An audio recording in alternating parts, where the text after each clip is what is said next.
Në rrugtimin e tij jetësor 88 vjeçar, shkrimtari Ismail Kadare, shuar më një korrik 2024, ishte i pangjashëm në lëmin e letrave shqipe.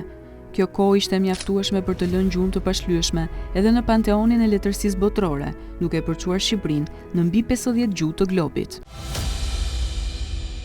Vokacioni i tij për letërsinë zuri fill në moshë të hershme, kur leximi i tragjedisë shekspiriane Macbethit do t'i linte mbres. Në një komunizëm që i njohu të gjitha versionet, rus-kinez, dhe që më pas u bë plotësisht autarkik, Kadare mundi të krijonte dhe të barabitej në perëndim me Kafkën dhe Orwellin.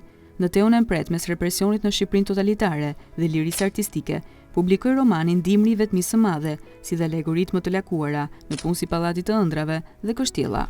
Tematika e natyrës liridarëse të shqiptarëve do të zinte një vend të përvetshëm në tërsinë e veprës kadareane.